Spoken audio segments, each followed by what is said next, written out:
Antes de comenzar a hablarles, quiero sensibilizarlos con un panorama. ¿Cuál fue el panorama que nosotros nos encontramos cuando llegamos al proceso laboral en el segundo circuito judicial de Goicoechea?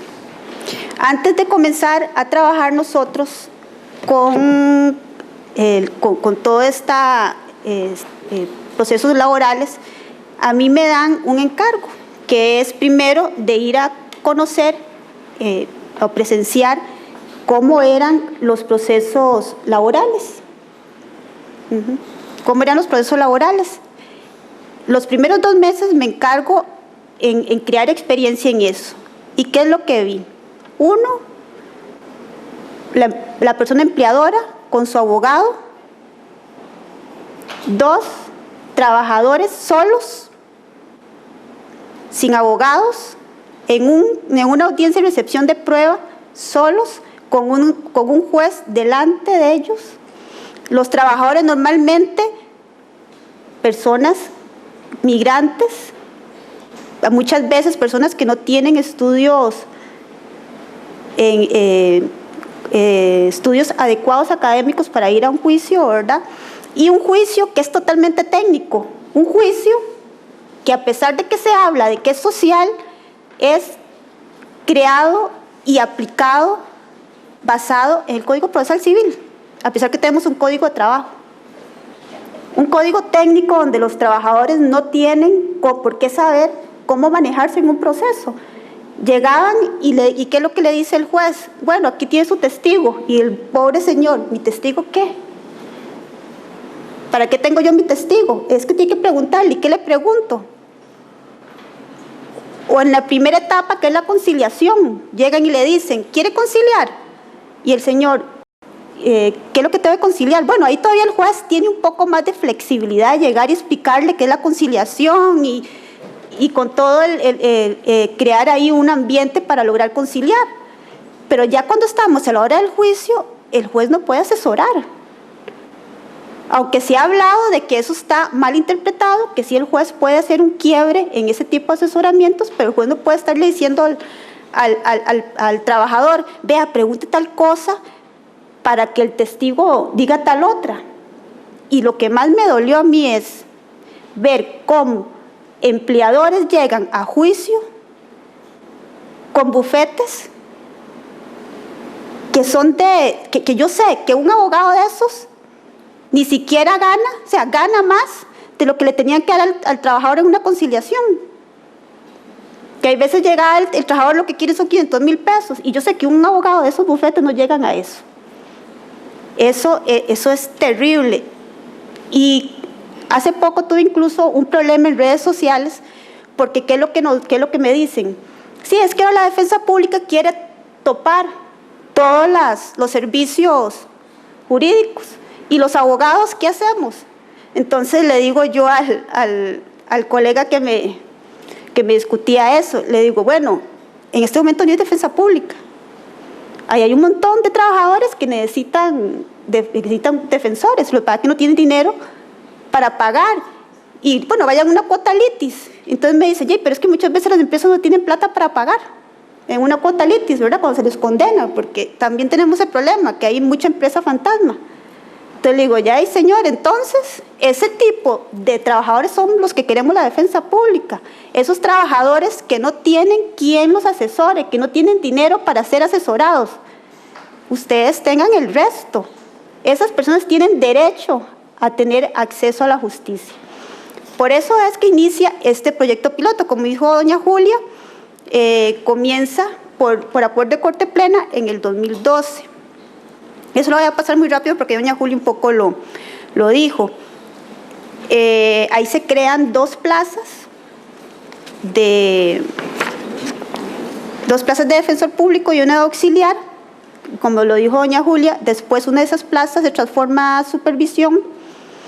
En la actualidad estamos trabajando de la siguiente forma. Estamos trabajando con 2 plazas de defensor en Goicoechea y estoy yo en la parte de supervisión haciendo toda la parte administrativa de implementación y de lucha para ver si sacamos adelante este proyecto. Esto lo estamos haciendo así por una ayuda de la Dirección de la Defensa Pública. que incluso está tomando una plaza de ellos de jefatura para que nos colaboren mientras yo estoy organizando toda esta parte de la implementación de la defensa pública, para que ya no sea solo un plan piloto.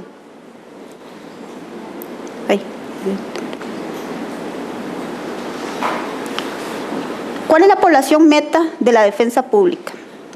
Como lo dijo doña Julia, lo que ha estipulado las reglas de Brasilia sobre el acceso a la justicia y la persona en condición de vulnerabilidad, aquellas personas por razón de su edad, género, estado físico, mental o por circunstancias sociales, económicas, étnicas y o culturales encuentran especiales dificultades para ejercitar con plenitud ante el sistema de justicia los derechos reconocidos por el ordenamiento jurídico.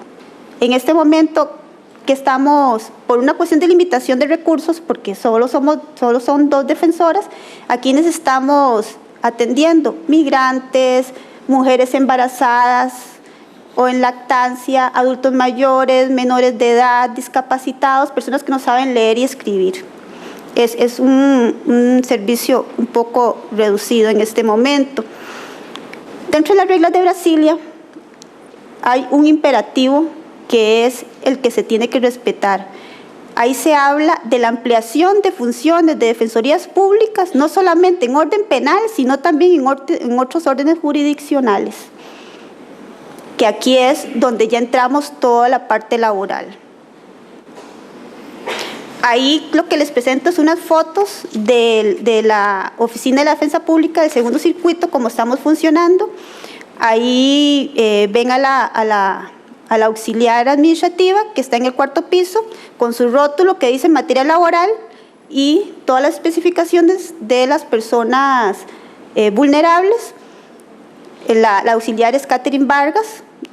Arriba tenemos a la licenciada Michelle Llanes, que es la que me está colaborando conmigo ahí en Goicoechea, y abajo a la licenciada Paula Calderón de Bandas.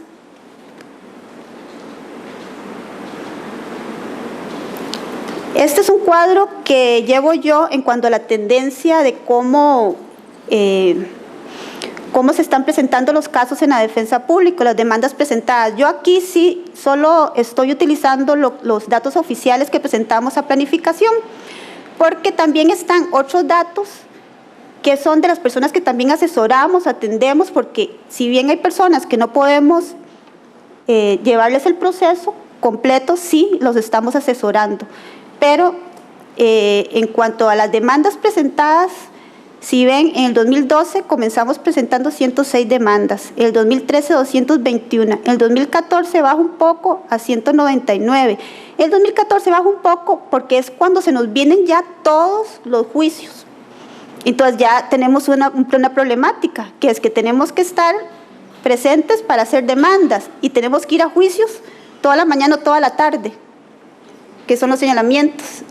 Entonces ahí se nos disminuye un poco, pero vean en el 2015 que a septiembre, de enero a septiembre ya hay 175 casos incoados. Y con el problema en esto, bueno, en este momento hay 701 casos incoados, y con el problema que se va haciendo como una presa, ¿verdad? Porque es como una bola de nieve por lo que están durando en este momento los procesos laborales. Yo voy a hablarles sobre las experiencias que hemos tenido en el tratamiento de esas personas que tienen una condición de vulnerabilidad. Voy a primero hablarle de las personas migrantes y en condición de refugio, que son de las personas que más han requerido nuestros servicios. Aquí les enseño un cuadro por nacionalidad de las personas que han requerido nuestros servicios. Si ustedes ven, la mayoría, creo que sí tiene cierta lógica, es de personas que vienen de Nicaragua. Esa es nuestra población que más han llegado a las oficinas de nosotros. Pero también hemos tenido, si ustedes ven, de todo, hasta un italiano, ¿verdad? Tenemos una peruana, tenemos República Dominicana, de Honduras, Panamá, colombianos, salvadoreños. Hay también un grupo de haitianos, que ahí no se reflejó, pero sí hay un haitiano. donde es que determinamos que las personas del grupo de personas de condición de vulnerabilidad, el más crítico son los migrantes. Bueno, porque el Poder Judicial tiene dos políticas. Tiene una política institucional para el acceso a la justicia y la parte de la población migrante y refugiada, y una directriz de acceso efectivo al proceso judicial laboral. Cuando nosotros entramos, hay un primer problema. Había una creencia de que si el migrante venía sin documentos no se le podía tomar la demanda, que fue antes de que se creara la política, las directrices de acceso efectivo al proceso judicial y laborales. De ahí fue que se tomó venir y crear esas directrices y decirle a los señores jueces, no, ahora hay mecanismos para que ustedes identifiquen a la persona de otras formas. Hay que tomarle la demanda, después ver cómo se identifica.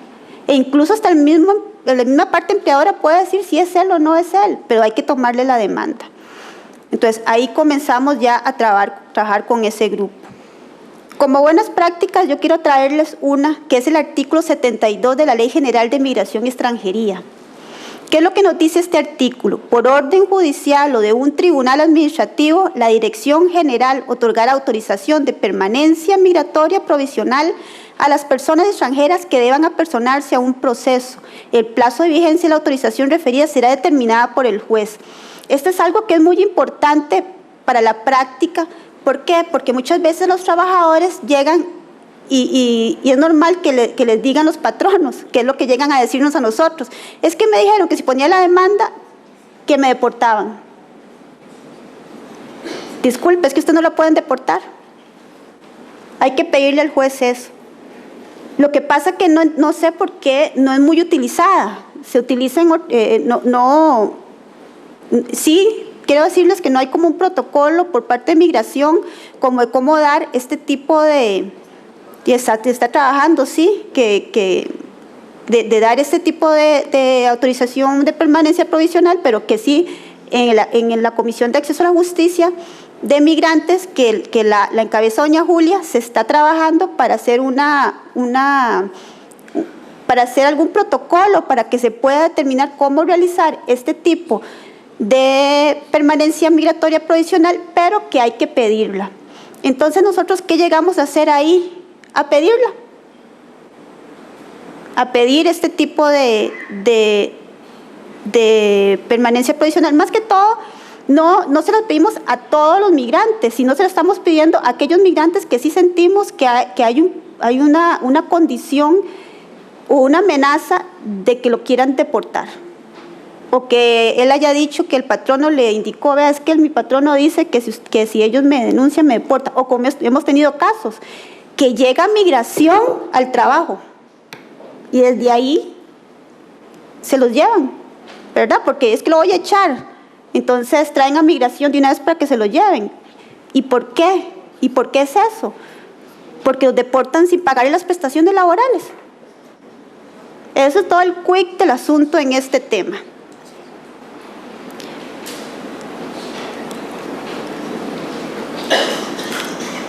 Por dicha, hemos tenido oídos en el juzgado de trabajo del Segundo Circuito Judicial de San José, y aquí le traigo un extracto de las resoluciones que ellos están emitiendo con respecto a ese artículo 72, donde acogen la medida. Y con eso logramos darle permanencia, darles un estatus provisional al migrante hasta que se resuelva el proceso. He ahí la importancia de este artículo, que sí lo quería traer a ustedes para que sea más utilizado. Luego el otro grupo grande de nosotros son mujeres trabajadoras y embarazadas y lactantes. Ustedes me van a decir, usted es de cajita blanca, pero yo cuando entré a trabajar a la defensa pública en materia laboral, nunca me imaginé que había tal nivel de despido de mujeres embarazadas y lactantes. Yo casi me muero. Yo decía, este país es respetuoso de la normativa internacional y la normativa interna, que es un montón la que hay en protección a la mujer embarazada y lactante. Pero no, ¿verdad? Cuando llegamos ahí, nos dimos cuenta de esa situación. Ahí les enseño las estadísticas por género de las personas que llegan a la oficina. Si ustedes pueden ver, en realidad hay una paridad entre el femenino y masculino de las personas que acceden a nosotros, y si pueden ver al lado, ustedes lo ven al lado izquierdo, están por nacionalidad. Vea que curioso, no, sino esto va muy dado a lo que nos dijo la OIT cuando nos hizo el estudio del acceso a la justicia. En el caso de los migrantes de Nicaragua, son más los hombres que las mujeres que llegan a solicitar los servicios de la defensa pública. Y dentro de las cosas que nos han indicado es porque a nivel de empleada doméstica es muy difícil ese acceso a la justicia. Y también porque por eso mismo, porque hay un miedo a la deportación, hay un miedo a qué les va a pasar aquí, y al no conocimiento también de la legislación nacional. A nivel de costarricenses, si ve, hay como una paridad. Este es el porcentaje que llevamos de mujeres embarazadas y lactantes de todo el total de mujeres. Es un 26% de mujeres embarazadas y un 4% de lactantes que estamos llevando. Yo traje estas estadísticas que las saqué de un documento que se llama Estadísticas Vitales del 2013 del INEC, en donde nos está hablando de la distribución porcentual de nacimientos por grupo de edad de las madres. Si ustedes ven, de los 20 a los 34 años es donde hay más nacimientos de mujeres, ¿verdad? Y podemos ver aquí, que es otro gráfico que quise traerles, que es la distribución porcentual de nacimientos por nivel de instrucción de las madres. Si pueden ver, en secundaria, las madres que están en secundaria es donde hay más nivel de nacimientos. ¿Por qué traigo esto? Porque en el momento más productivo de la mujer es el momento donde también es más productivo para tener bebés. Y yo siempre digo lo mismo, hay una discriminación por ser mujer, ¿verdad? Porque todas las mujeres podemos quedar embarazadas, entonces desde que entramos a trabajar podemos ser discriminadas. Porque con el simple hecho de ser mujer podemos quedar embarazadas y no somos como que no es muy agradable tener mujeres embarazadas en el trabajo, ¿verdad? Y lo peor es que es en el mejor momento, tanto laboral como familiar, que tenemos ese problema.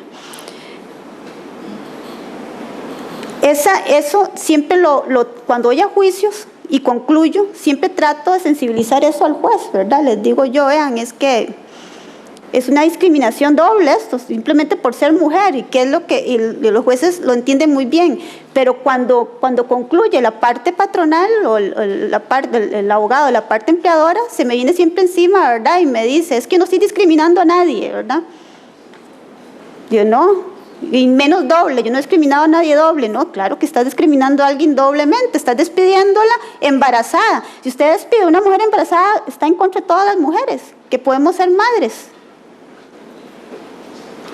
Esto que les traje es un extracto por lo siguiente. Con mi compañera Paula Calderón, desde que iniciamos hemos discutido de que hay un daño moral en los despidos de las mujeres embarazadas y lactantes.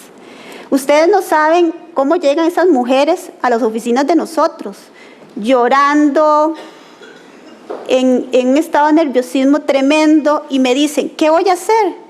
Perdí mi trabajo, ¿con quién le voy a dar de comer a mis hijos? Y tras de eso no me van a, ningún otro trabajo me va a contratar. Llegan en una situación muy difícil. Eso no solo se siente un problema para ellas mismas, sino hay un sufrimiento fetal. A mí nadie me va a quitar eso, pero hay un daño tremendo moral y físico para ambos. Entonces, lo que decidí fue enviarlos a Medicatura Forense. Esto es un extracto de un dictamen de Medicatura Forense, que es el SPPF 2013 del 1352, donde revisan a una muchacha que llega en periodo de embarazo, con depresión, presión alta, de alto riesgo con preeclampsia. Ella antes no tenía presión alta. La presión alta le dio cuando le dijeron que la iban a despedir. Y la despidieron de una forma que me dio risa, porque era como un juego de niños. Llega y por chismes como todo, ¿verdad? Se dan cuenta que ella va a hacerse la prueba de embarazo. Entonces, antes de la prueba de embarazo, antes de que ella llegue a decir estoy embarazada, la despiden. Entonces, ella llega y al mismo momento le dice, pero estoy embarazada. ¿Y qué le dice el patrono? Lo dije primero. Yo, qué bien, lo dije primero, ¿verdad? Vamos a ver en juicio quién lo va a decir primero, le decía yo, pero para mí era como un juego de niños, ¿verdad? ¿Cómo van a llegar a esos niveles? ¿Qué es lo que dice la conclusión? Los hallazgos encontrados durante esta valoración psicológica sugieren que la perturbación que presenta en la actualidad en su estado emocional es consecuencia de un acontecimiento vital, estresante, compatible y contemporáneo con los hechos de la presente causa judicial. Esto también, este tipo de cuestionamientos que he hecho en mandar a medicatura forense a las embarazadas, también hemos tenido problemas a nivel judicial, porque incluso voy a decirlo, una juez llegó y nos dijo que qué creíamos la defensa pública, que todo lo resolvíamos con dictámenes forenses. Y yo, pero es que es una prueba que les va a ayudar para resolver el proceso, ¿verdad? Pero ahí hemos seguido luchando. No en este tema de buscar el daño moral de la persona embarazada, sí hemos tenido varias resoluciones en primera instancia, lo que pasa que obviamente no las apelan, ¿verdad? Entonces no las quise traer, aquí las ando, pero no las quise traer por eso mismo, por respeto a que van a tener que seguir, pero sí nos han dado frutos y ya hay jueces de primera instancia que se han sensibilizado con esta situación y ellos mismos dicen sí, hay un daño aquí. Quería traerles varias buenas prácticas en cuanto a la mujer embarazada y en lactancia, ¿verdad? Que es lograr que los jueces también tomen, ¿verdad?, en sus sentencias la aplicación del voto 2013-1035 de la Sala Segunda, donde establece una interpretación evolutiva de la normativa de protección de la mujer trabajadora lactante, donde se habla de la aplicación del artículo 620 y 624 del Código del Trabajo por discriminación por género, porque lo que viene a decir ese artículo es que con los artículos 620 y 624, el 94 hay que interpretarlo todo junto, 94 y 94 bis hay que interpretarlo todo junto, porque lo que estamos en una discriminación por género, entonces por eso la indemnización no es la que dice el 94 y 94 bis, sino es la que dice el 620 y 624, que son los salarios caídos. Ya también hay sentencias que nos han dado el visto bueno en esa interpretación. Yo sé que doña Julia tiene un voto salvado ahí en ese voto, pero es el que estamos utilizando porque es lo mejor para los trabajadores. Luego, lo que hablaba del daño moral, después estamos haciendo un estudio de los trámites administrativos de despido de las mujeres trabajadoras en el Ministerio de Trabajo, ¿verdad? Porque hemos encontrado algunas inconsistencias en algunos trámites administrativos y logrando hacer embargos preventivos sin los requisitos de los dos testigos, utilizando el 467 del Código de Trabajo, ¿verdad? Voy rápido porque ya tengo que terminar. Después también he visto, trabajamos con adultos mayores, menores de edad y discapacitados. Si ven, es muy poquito, pero ahí lo llevamos. Oye, quedó como raro. Quería traerlo porque es algo que nos satisfizo mucho de que la Sala Segunda lo indicara. Es un voto, déjenme ver aquí porque no sale, porque se me 457. 2014. Ajá, el 457 del 2014. Si ustedes recuerdan, cuando se manda embajadas, inmediatamente a uno de los que hacen los jueces le dictan, le archivan uno el proceso porque dicen que las embajadas tienen inmunidad total. Entonces no puede ir uno a juicio. Entonces yo le decía a mis compañeras, a Michelle y a Paula, ¿no? ¿Por qué? Empezó a leer. Y eso tenemos que buscarlo, porque ahí también hay un problema tremendo con los trabajadores de embajadas. ¿Sí? Las embajadas no están pagando las prestaciones laborales. ¿Qué hacemos? Que igual llegamos, damos la demanda, el juez llega y nos dice, no, aquí hay una incompetencia negativa. archivado. Entonces mandamos a consulta a la sala y la sala dicta esta resolución que a mí me parece que es muy emblemática, donde nos dice que la inmunidad no es cuando las embajadas actúan como particulares, que es el iuris gestione, ellos pueden renunciar a la inmunidad, exactamente. Entonces hay una inmunidad que no es absoluta, sino es relativa, que a mí me pareció muy buena y fue una consulta que la Defensa Pública envió. En conclusiones, ¿por qué la Defensa Pública en materia de trabajo? Porque tenemos la estructura y tenemos la experticia. Necesitamos el apoyo para que este proyecto sea una realidad para todo el país. Estamos trabajando en ello. Tenemos muy buen personal trabajando en la defensa pública de la persona trabajadora, que le cambiamos el nombre porque creímos que era más sentido. Y sí quiero decirles que es una deuda que tiene el país a los trabajadores, que tengan un acceso a justicia real y no solo formal. Yo quiero aquí sensibilizar para que vean la necesidad de este tipo de servicios y que más bien nos ayuden a abrirlo y no oponerse a que ellos no se abran. Muchas gracias.